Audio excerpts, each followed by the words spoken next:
Bonjour, bonjour, ici Véronique Hubert, votre formatrice et conseillère en entreprise agricole, spécialisée dans l'animal de compagnie, en particulier le chien et le chat.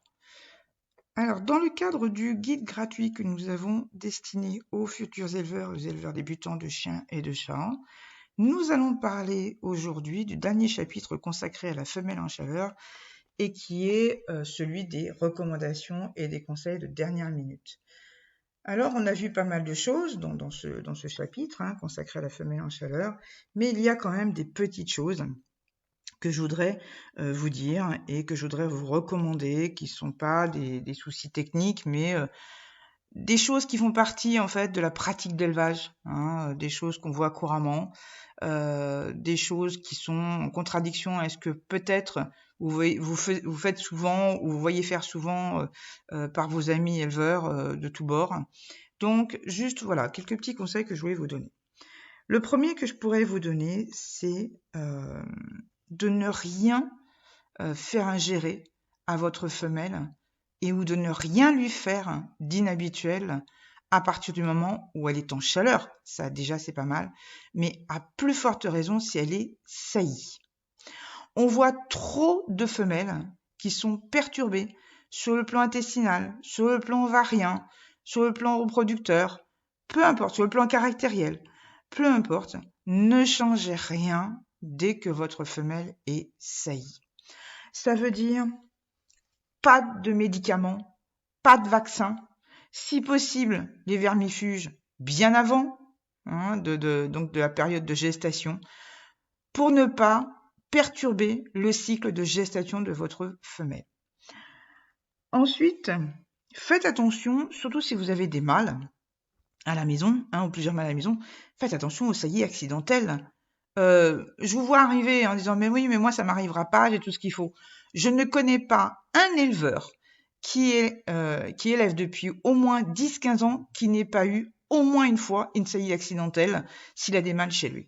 Ce n'est pas une question d'être négligent, c'est simplement parce qu'une saillie, ça met un quart d'heure pour se faire. À peine un quart d'heure. Quelquefois, quelques minutes. Quelquefois, surtout au niveau du chien, il n'a même pas besoin de verrouiller le chien pour que la saillie prenne. Il a juste besoin de monter, de rentrer, sortir et ça prend. D'accord ?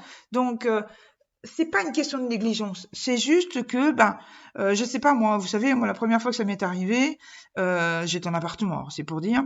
Donc j'avais ma femelle en plus qui venait d'avoir des chiots il y avait pas très longtemps, et j'avais acheté un mâle donc qui était adulte, et la femelle était bouclée dans ma chambre. Bon. Et puis j'étais avec elle, j'étais en train de travailler à mon bureau, sur mon mur, j'étais encore au lycée, c'est pour dire. Et en fait, j'ai reçu un coup de téléphone. J'ai entendu le téléphone dans la salle à manger de l'appartement. J'ai ouvert la porte et je n'ai plus pensé que la chienne était en chaleur, surtout qu'elle était dans ma chambre. Oui, mais surtout qu'elle était en chaleur. Et je suis allée répondre au téléphone. Et comme tous les éleveurs et comme tous les gens qui sont passionnés, je suis pas restée 5 minutes au téléphone. Et ben ça a suffi. Voilà, j'ai découvert au bout d'un mois que ma chienne était pleine de nouveau. D'accord ? Voilà. Donc en fait, un moment d'inattention, en particulier, vous avez des enfants. Les enfants, si vous leur avez pas appris à fermer systématiquement les portes dès que vous avez des chiots, dès que vous avez des chiens, des chats, des chatons à la maison, vous pouvez être sûr que ils feront absolument pas la différence s'il y a une chienne ou une chatte en chaleur à la maison et qu'il faut faire gaffe parce qu'il y a un mâle qui est juste de l'autre côté. Voilà, ça, c'est vraiment quelque chose à faire extrêmement attention. Si vous avez un mâle ou plusieurs mâles et que vous avez des femelles en chaleur et que vous ne savez pas comment gérer, pensez à des amis, de la famille, d'autres amis éleveurs pour placer votre mâle en vacances éventuellement. Pendant que vous avez votre femelle ou vos femelles en chaleur. Si c'est vraiment un problème pour vous, pensez à ça, parce que ça peut vous tranquilliser l'esprit, au moins pendant le temps où la femelle est vraiment en pleine période d'ovulation, quoi. C'est surtout ça, d'accord ? Donc pensez-y, ok ? Sinon, prévoyez assez longtemps à l'avance d'avoir une pièce, soit pour boucler la femelle, soit pour boucler le mâle. Mais vous savez qu'il y a beaucoup de mâles qui savent ouvrir les portes, qui savent appuyer sur les poignets. Donc, si vous avez des choses comme ça, fermez-les à clé, quoi. À chaque fois. À chaque fois, ça doit être un réflexe. Vraiment. D'accord ? Voilà. Ensuite, pas de contact avec d'autres chiens ou d'autres chats de l'extérieur. Alors, je pense surtout aux chiens parce qu'évidemment, vous pouvez être quelqu'un, encore un particulier, puisque vous débutez, qui a l'habitude d'aller promener ses chiens, soit dans les environnements, dans les environs, pardon, dans la forêt, même en ville, hein, peu importe, hein, d'accord. Si vous avez la chance d'avoir un jardin, votre femelle en chaleur, vous la laissez dans votre jardin. Sinon, arrangez-vous pour qu'elle soit promenée, soit avec d'autres, soit toute seule, hein, peu importe, à des heures où vous êtes pratiquement sûr de ne rencontrer personne avec d'autres chiens. N'oubliez pas qu'un chien, même en bonne santé, est ce qu'on pourrait appeler un porteur sain. Il peut très bien trimballer des germes au bout de ses poils. D'accord? Vous imaginez bien que quelqu'un même que vous connaissez, qui habite peut-être dans votre immeuble, à l'étage du dessus ou à l'étage du dessous, ou dans votre résidence, dans la maison qui est à 200 mètres de chez vous, que vous rencontrez régulièrement parce que vous prenez vos chiens à des heures fixes, etc. N'imaginez bien que la personne que vous connaissez comme ça, qui a un chien ou une chienne, peu importe, qui promène aussi à des heures régulières, il va pas se vanter et il va même pas se rappeler que son chien ou sa chienne a eu la diarrhée 10 jours avant. Il va l'avoir soigné, il va pas vous mettre le pédigré de sa chienne ou de son chien du point de vue de ses maladies, du point de vue de ses bobos, du point de vue de ses petits désagréments qu'il ou elle a subis pendant les 10 jours, 15 jours avant. C'est évident, il va même pas y penser. Par contre, si vous avez une chienne qui est en chaleur à ce moment-là, eh bien dites-vous qu'elle est au maximum de tout ce qu'elle peut prendre en pleine tête, si je puis dire, de tout ce qui est contagion, que ce soit des virus, des bactéries, des petits mycoplasmes, comme on dit, que j'arrive jamais à le prononcer. En tout état de cause, protégez votre chienne en chaleur. Si c'est une chatte, ne la laissez pas en contact avec des animaux qui ne sont pas de la maison. Idem pour les chiennes en chaleur et qui ont été saillies, c'est la même chose. Si vous connaissez des gens qui viennent régulièrement chez vous et qu'ils ont des chiens ou des chats, vous refusez qu'ils viennent avec chez vous. Sinon, il faut boucler votre chienne ou votre chat qui a été sailli, qui est en chaleur ou qui est en pleine gestation. Il faut les boucler dans un endroit où personne n'a d'accès. Dites-vous bien une chose, c'est que la moindre bactérie, le moindre désagrément, le moindre virus peut provoquer une résorption, c'est-à-dire un avortement spontané, et que vous ne verrez peut-être même pas. D'accord? Parce que si ça fait suffisamment tôt, donc dans les 30 prochains jours, dites-vous bien que les embryons, c'est de la taille d'une tête d'épingle, hein, ou d'un grain de riz, hein, d'accord? Donc il est évident que si elle résorbe, elle va se lécher un peu, mais sans plus, hein. Donc vous n'allez pas le voir obligatoirement. Ensuite, tout ce qui est expo, concours de travail, c'est pareil, vous oubliez. D'accord? Tout simplement parce que non seulement ce sont des événements où il y a des rassemblements d'autres animaux, donc aussi porteurs éventuels donc de maladies, de virus, de bactéries, de tout ce qu'on veut, hein, mais aussi qui sont sujets de stress. Donc pareil, vous oubliez. Il n'y a aucune urgence. Il n'y a absolument aucune urgence à faire des concours. D'accord?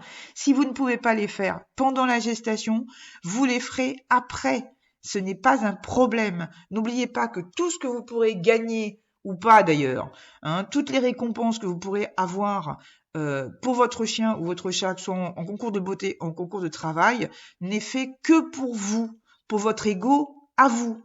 Le chien ou le chat n'en a strictement rien à faire. Ok? Voilà. Donc ça, il faut que ce soit bien clair dans votre tête.